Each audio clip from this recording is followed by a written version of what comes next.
તમે ગમે તેટલી કરો, તપસ્યા કરી લો, ગમે તેટલું કરી લો, દુઃખ તો જે પ્રારબ્ધમાં લખેલા છે, જે ભોગવવાના છે, એ તો આવવાના જ.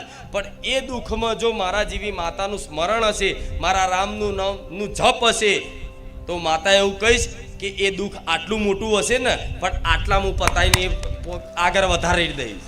હા, શું ખોટું? કદાચ તલવાર વાગવાની હશે ને, હોયમાં પતાવી દઈશ, કોંટો વાગશે ને પતી જશે. હા, શું ખોટું? 5 લાખનું નુકસાન આવવાનું હશે ને 500 પતાવી દઈશ. પણ ક્યારે? જ્યારે જોડાયેલા રોત ત્યારે. હું એવું નહીં કહેતી કે જીવનમાં દુઃખ હમુદા નહીં આવે, ના. સુખ દુઃખ પૈડા ગાડું છે કે ને, સુખ દુઃખ ના પૈડા ઉપર ગાડું ચાલ્યું જાય, નહીં કહેતા? ભજન કે સાંભળ્યું હશે તો એ એક સુખ અને દુઃખ, સુખ આવે તો પાછળ દુઃખ આવે, દુઃખ આવે તો પાછળ સુખ આવે. આ એક પરિવર્તનશીલ છે અવસ્થા, પરિસ્થિતિ. તો તમે એવું થોડું વિચારો કે હું તો સારું ભક્તિ કરું છું, પણ છતાંય હું દુઃખી, આવું કેમ થયું, આવું કેમ થયું? આવા હજારો પ્રશ્ન, શંકાઓ લઈને ફરો અને માંડ ભક્તિ લાગી હોય અને કંઈક નાનું જીવનમાં, કંઈક ઘરમાં, પરિવારમાં કંઈક એવી આફત, મુસીબત આવી જાય અચાનક, અને એમાં તમે ભરોસો તોડી નાખો આટલી વાતમાં, તો યોગ્ય? આટલી વાતમાં તમે ભરોસો તોડી નાખો કે મારા મમ્મીને કેન્સર થયું, મારી તું બેઠી હતી, તારી આટલી ભક્તિ કરતો તો, છતાંય મારા મમ્મીને કેન્સર થયું. થાય કે નહીં આવું?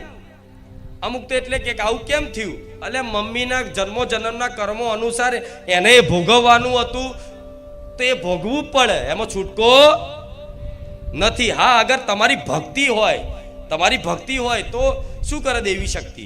માનતા રાખો, પ્રાર્થના કરો, તો તમારી ભક્તિના કારણે એને થોડી રાહત તો આપી દે, એને સારું તો કરી આલે. પણ આજે ને 5 વર્ષે એને જવાનું તો સજ ને.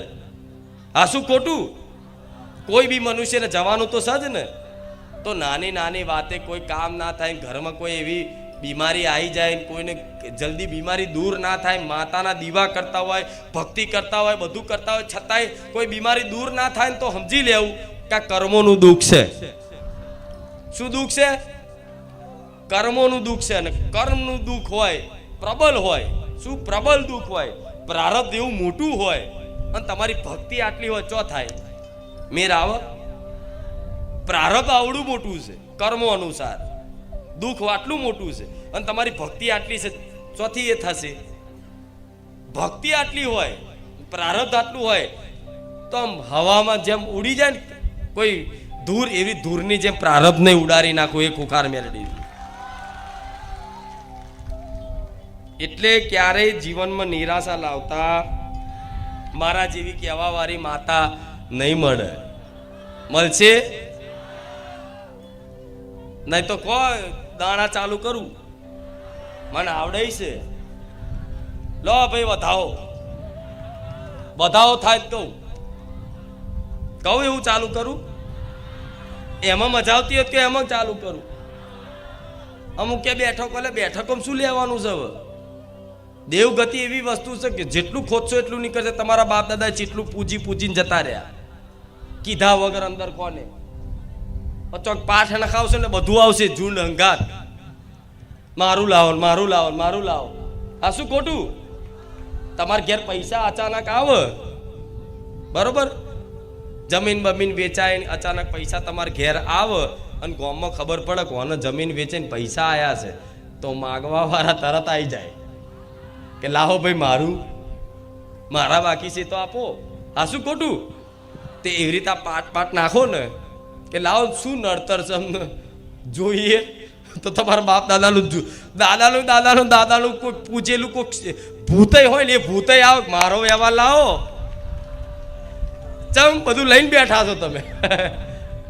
પણ મારો આ માર્ગ એવો છે કે કદાચ કોઈ એવી દેવી શક્તિ હોય, પેલા મંત્રોથી કદાચ કોઈ ઉત્પન્ન કરેલી શક્તિ હોય, અંદર ખાને કોઈ કામ કરાવવા કોઈ માતાએ લાયા હોય, બરોબર, પણ પૂજવા લાયક હશે ને તમારી પેઢી, એ તો સપને આવીને કહી જઈશું કે જા તારી આ માતા છે, આ મેરડી છે, આ ખોડિયાર છે, આ હરસિદ્ધિ છે, કહી દઉં છું ને. પણ બધું ફેંદવા જશો તો જેટલું ફેંદી થાકી જાય. હું જોઉં છું આમાંથી 60-70% એવા લોકો છે કે જેણે 50 ભૂવા ફરી ફરીને આવ્યા. જો કે મારા ભક્તોએ મૂકી જ દીધું છે બધું, મને વિશ્વાસ છે. પણ નવા આવ્યા છે એમના માટે દર વખતે મારે આ વાત કરવી પડશે. કેમ? આમાં અંત નહીં આવે, નહીં આવે અંત.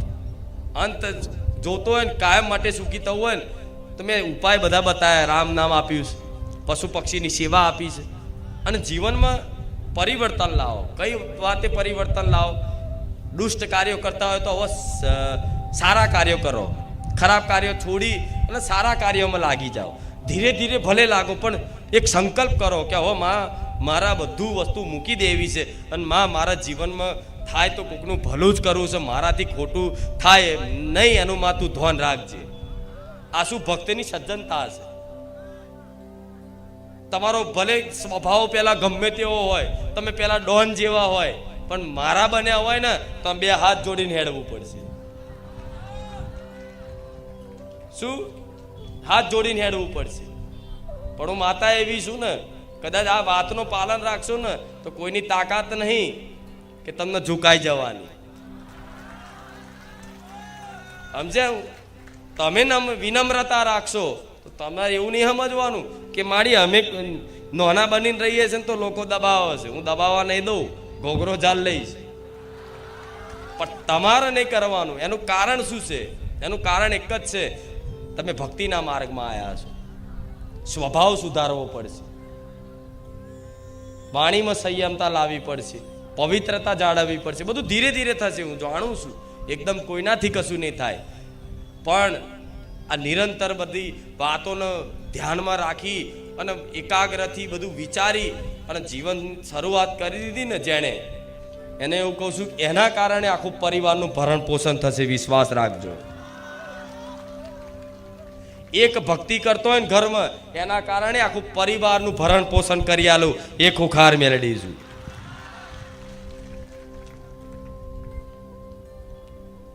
એટલા માટે કહીશ, તમારે બહુ મહેનત કરીને થાક્યા, પણ મહેનત કરીને કશું પ્રાપ્ત થયું. પણ અત્યારે થોડીક મહેનતમાં મારે બધું બહુ આલું છે. પણ કેટલાને આપ્યું, એમને મેળા નહીં થતા, એમને પલાઠી વાળીને શાંતિથી નહીં બેસતા. આ શું ખોટું? એટલે દર રવિવારે આ રીતે આવું છું, અને એટલે આ પ્રવચન આપું છું કે તમે સુખી થવા આવો છો ને તો સુખી આ રીતે થવા છે. બીજી કોઈ ઉપાય નહીં મારી જોડે.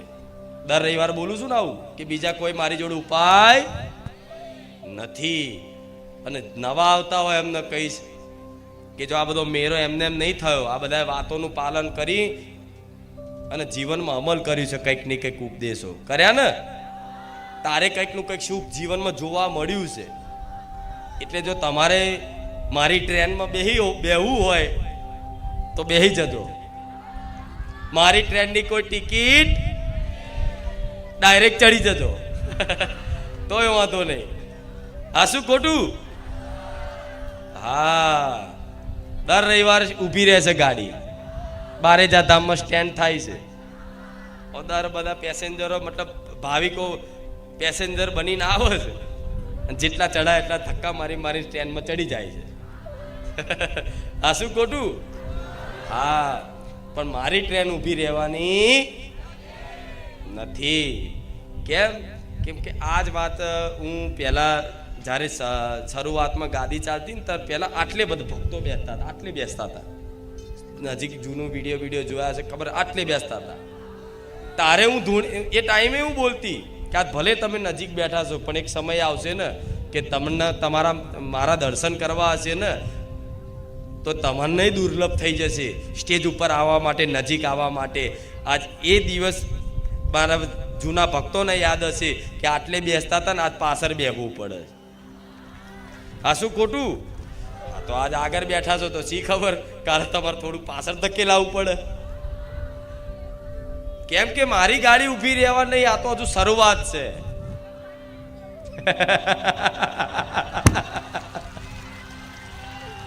રામ, આ તો શરૂઆત છે. આવું બોલું છું તો વિચારો કે મારી તો શરૂઆત આવી છે તો આગળ શું થશે?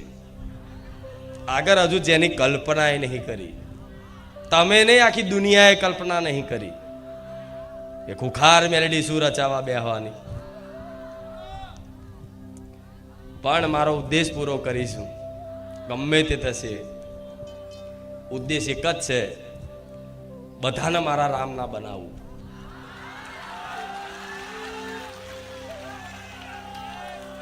ઘેર ઘેર મારા રામનું નામનો જયકારા થતા થઈ જાય.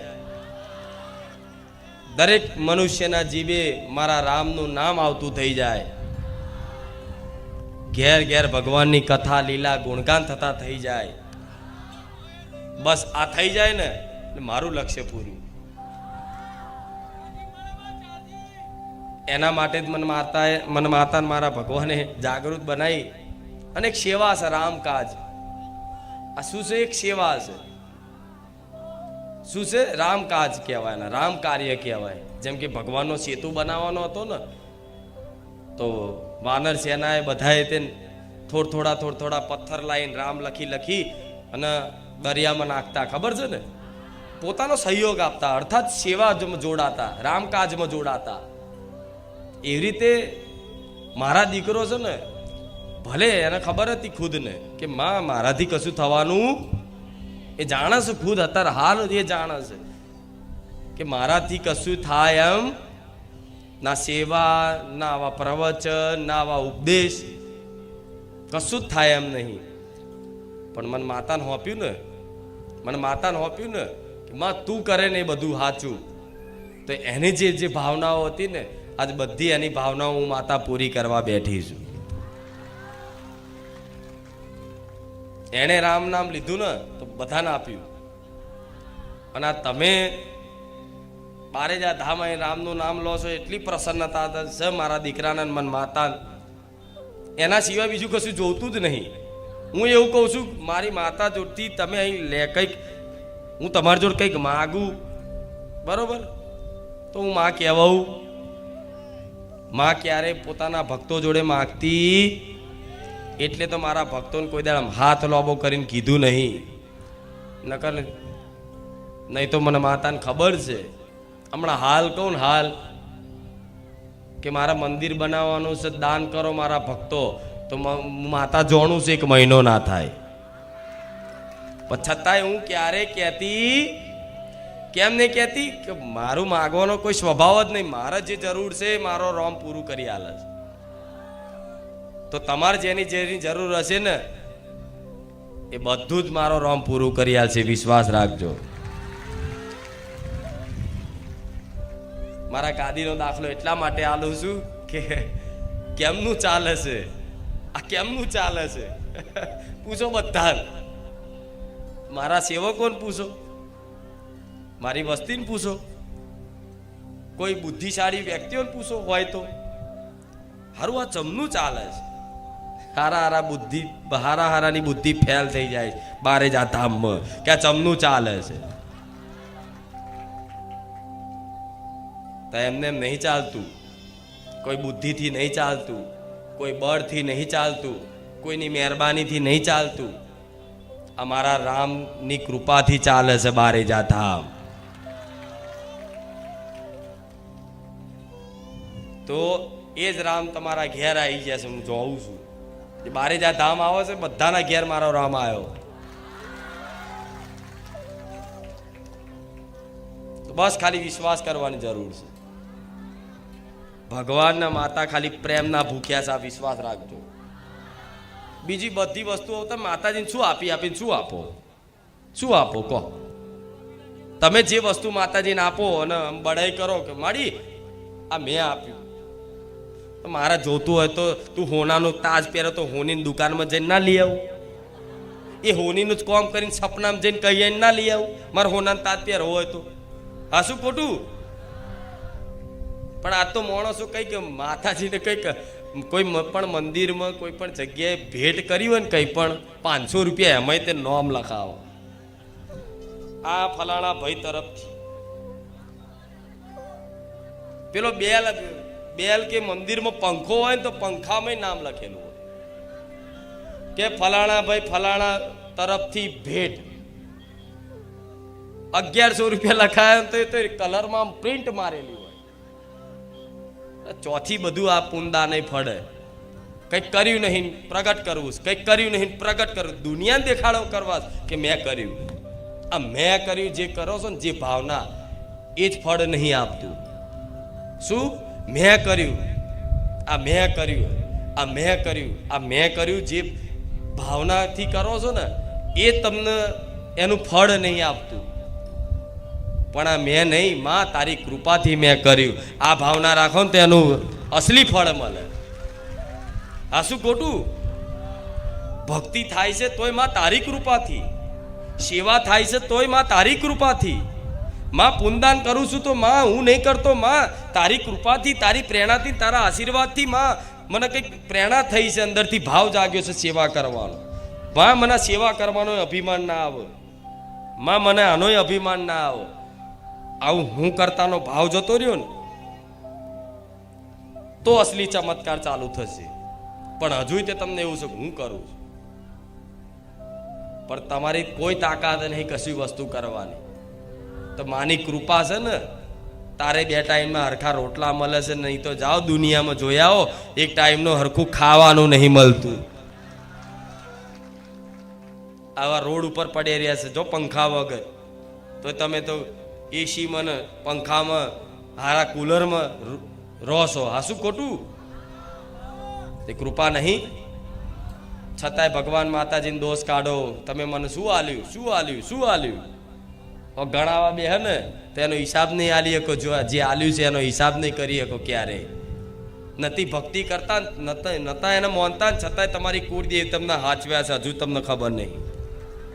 જો ના હાચવાય હોત ને તો આટલે સુધી પહોંચ્યા જ ના હોત, ચાંદનો ફુગ્ગો ફૂટી ગયો હોત. હાચવ્યા છે ને હજુ હાચવા છે. જેટલા લોકો એવા હશે કે આટલી આટલી જગ્યામાંથી, માથાને બાલ જેટલી જગ્યામાંથી એક્સિડન્ટ થયો અને બચી ગયા હોય. ઘણા હશે એવા. અચાનક બચાવ થઈ જાય, અચાનક બચાવ થઈ જાય, અચાનક કોઈ તકલીફ પડીને અચાનક મદદ થઈ જાય તો મારા જેવી માં જ આવે.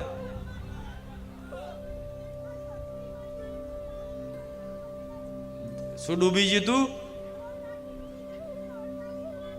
48 જણની બોટ ડૂબી જતી હતી. જો ભલે હમણાં અનુભવ, હમણાં તમારો અનુભવ કહો ભલે, પણ એટલી જગ્યામાંથી કોણ બચાવે? માં બચાવે. તમારા આરાધ્ય દેવ જે ભગવાનને માનતું હોય, માતાજીને માનતું હોય, એ બચાવવા આવે. ભલે તાવ મટી ગયો, તાવ તો જો તાવ આવે ને તો ડોક્ટર જો જજો એના માટે દવા બનાવી છે. મારો દીકરો બીમાર પડે છે એવું નહીં પડતો. મારા દીકરાને તાવ આવો ને તો મને કોઈ દાડે એવું ના કે માડી મને તાવ આવ્યો સાહેબ, એ કશું કીધા વગર સહન કરાય તો. અને છતાંય તાવ ના મટે ને તે જાતે જઈ અને દવાખાને દવા કે ગોળી લઈને આવે, અને ગોળીથી ફેર ના પડે ને તો મારો દીકરો ઇન્જેક્શન લેશે. હા શું કહું છું? કેમ આવું કેમ કહું છું? હું કહીશ તો લોકોને બધાને વિશ્વાસ થશે કે મારો દીકરો જો ખુદ ઇન્જેક્શન લેતો હોય, તાવ આવતો હોય તો. પણ જરૂર છે એની એટલે. આ શું ખોટું? તેનો મતલબ એવો નહીં કે હું માતાજી એની જોડ શું, છતાંય તેને ગોળી કેમ ખાવી પડે? અરે શરીર છે તો શરીરની એની પ્રક્રિયા, કુદરતી વાતાવરણના કારણે, કોઈ પણ કારણે કંઈકનું કંઈક શરીરમાં તાવ આવે ના આવે તો એના માટે ભક્તિનું બેલેન્સ બગાડાય? માડી તાવ ઉતાર દે, માડી તો ઉતાર દેશે, પણ એ ભક્તિના બેલેન્સ ઓછું થશે, થાય કે નહીં? હા, તો આ બધું તર્કય નહીં કરવો ક્યારેય કે હું ભક્તિ કરું તાવ કેમ આવ્યો. એટલે આવો એના માટે દવા બનાવી દવાખાને જા, અને માની કૃપા હશે ને તો ઇન્જેક્શન બોટલ ચડાવવાની જગ્યાએ ગોળીઓમાં સારું થઈ જશે. એને માની કૃપા કહેવાય. દવાખાને જાઓ અને તમને કોઈ વધારે તકલીફ હોય, બરોબર, કે ભાઈ અંદર પથરી છે, ડૉક્ટરે કે પથરી છે, અને તમે એવું કે માડી અંદર પથરી કીધી છે, દવાખાને મને માતાને યાદ કરીને જાઓ તો એ પથરી ગોળીઓમાં દવામાં વગાડી આલો. શું ઓપરેશન બચાવ એ માની કૃપા છે, પણ જવું તો પડે ને. હા, તો આ બધી વસ્તુને ધ્યાનમાં રાખીને જીવન જીવશો તો આનંદ આવશે. નહીં તો તર્ક વાપર્યો, આવું કેમ, આવું કેમ, આવું કેમ. મારા દીકરાને 3-4 દિવસ પહેલા કાંટો વાગ્યો પગમાં. મન પૂછ્યું કે ચમ વાગ્યો? આ મતલબ વિરોધ નહીં કર્યો કે કેમ વાગ્યો, પણ બસ કે આ શું કારણ છે, કાંટો વાગ્યો. મેં માતાએ કીધું કાંટો નહોતો વાગવાનો, તને તારો આ હાથ આખો છોલાઈ જવાનો હતો, એની જગ્યાએ કાંટામાં પતાવ્યું, સહન કરી લે. કહાર માડી શું પ્રારબ્ધ આવ્યું તું કર્મનું હોય ને, કંઈક ને કંઈક ઘટના બધી લખેલી હોય, તેને છોલાવાનું હતું અને હાથે વાગવાનું હતું. તો મેં માતાએ શું કર્યું, નાના કાંટા એ પ્રારબ્ધ પૂરું કરી નાખ્યું. એનો મતલબ શું છે કે કાંટામાં પતાવી દીધી વાત. અગર છોલી નાખ્યું, છોલાઈ દીધું હોત તો બધા કે હાર મારી આવા સાક્ષાત છે ને એમનો જ વાગ્યું. મારો તો એટલે મારા દીકરાને હાચવવું પડે છે. બીજે દાર તો પાટો બાટો જો ભૂલથી જોઈ જાય તો હો બધા રાજી થઈ જાય કે હા જો તો બહુ એ કરતા હતા ને, જો વાગ્યું ને અરે બહુ છોલાવાય નહીં દેતી. રામ રામ, આ વાતો એટલા માટે કરું છું કે તમને ભરોસો આવો, સમજે. એટલે જીવન છે, બધું નાનું મોટું બધું થાય. શરીર છે તો તકલીફો પડે, તાવે આવે, કંઈક નો કંઈક રોગય થાય. જરૂરી નહીં હોતું ગળ્યું વધારે ખાવ ડાયાબિટીસ ના થાય, બધું ભોગવવું પડે. રામકૃષ્ણ પરમહંસ મહાકાળી માના ઉપાસક, પરમ ઉપાસક. મારો દીકરો તો એમની તુલનામાં છે ને કશું ના આવે, કશું એટલે 1% ના આવે. એવા પરમ ભક્ત, એવા પરમ ભક્ત કહેવાય.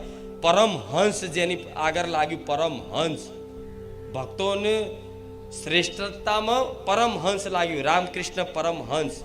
એ સાક્ષાત મહાકાળી માતાને પોતાના હાથે આમ કોરિયા ખવડાવતા હતા. શું કોરિયા ખવડાવતા હતા?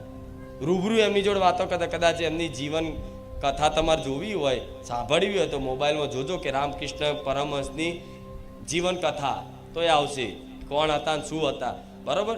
એ જોજો ખાલી. તો એ એટલું બધી મહાકાળી માતા સાક્ષાત એમની જોડે વાતો કરે, સાક્ષાત હાથેથી કોરિયો ખવડાવો. છતાંય રામકૃષ્ણ પરમહંસને છેલ્લી ઘડીએ કેન્સર થયું. તેનો અર્થ મતલબ એવો નહીં કે માતાજી હતા કેન્સર કેમ થયું, કેમ કે જન્મો જન્મના કર્મોનું પ્રારબ્ધ હોય એ ભોગવવું પડે ને. પ્રેમાનંદજી મહારાજ જોઈ લો, 2 કિડની ફેલ છે ને, એ ધારણ તો 2 કિડની હાલ હારી થઈ જાય, હાલ હારી થઈ જાય કે નહીં? મારી મોનતા રાખવાથી કોકની કિડની હારી થઈ જતી તો એ તો મહાપુરુષ છે. શું કહેવાય? મહાપુરુષ છે. તો એમની કિડની હારી ના થાય? થઈ જાય. પણ એમને ખબર છે કે આ મારું પ્રારબ્ધ છે, જો હું આ નહીં ભોગવું અને મારા ભજનના બળથી આ હારું કરાવી દઈશ ને તો મને ભગવાન મળશે, મારે બીજો જન્મ લેવો પડશે. એટલા માટે ભોગવા છે. પણ તમારે આટલું બધું ભોગવવાની જરૂર નહીં આવે, ચિંતા ના કરશો. પણ આ તો હું દાખલો આલું છું તમને કે એવા પરમ ભક્તો હોવા છતાંય જીવનમાં જો કદાચ આવી કષ્ટો આવતી હોય તો તમે તો એટલી ભક્તિ નહીં કરતા, શું દુઃખ ના આવે ને? એટલી ભક્તિ નહીં કરતા, છતાંય માં, મારા જેવી માં દુઃખ નહીં આવવા દેતી ને જલ્દી, તો આભાર માનજો કે માં તારી કૃપા છે. નહીં આવે એવું દુઃખ, ચિંતા ના કરશો. પણ આ તો દાખલો એટલે આ બીવાની જરૂર નહીં. મારી તું આવું કહે છે તો જો બધા આવું ના થાય. એ તો મહાપુરુષો સહન શક્તિ હોય તારે ભગવાન પ્રારબ્ધ હાલે છે, એમને નહીં હાલતા. સમજ્યા? નરસિંહ મહેતાને તે તાવ આવેલો છે, બધા ભક્તોને તાવ આવેલો, કોઈ બાકી નહીં. બીમાર બધાય પડેલા છે, બધાના જીવનમાં કંઈક ને કંઈક કષ્ટ હોય. તમને તો કોઈ ચાબુક નહીં માર્યા, નહીં તો પેલા રોમનું નામ લેવા વાળા ચાબુક મારતા, તમને મારે છે? એટલી બધી વેઠ્યું તાર ભગવાન મળ્યા છે. ને આ તો કડિયુગ છે, કડિયુગ છે. પણ કડિયુગમાં તે સીધો અને સરળ ખાલી 2 અક્ષરના નામમાં જ મારો ભગવાન તમને પ્રાપ્ત થઈ શકે છે. એટલું અનંત સુખ પ્રાપ્ત થઈ શકે છે. પણ આજનો માણસ વિશ્વાસ કરવા તૈયાર, બધાને જંતર મંતર જોઈએ છે, બધાને જંતર મંતર જોઈએ છે. નહીં જોતા ને? ભલે રામ રામ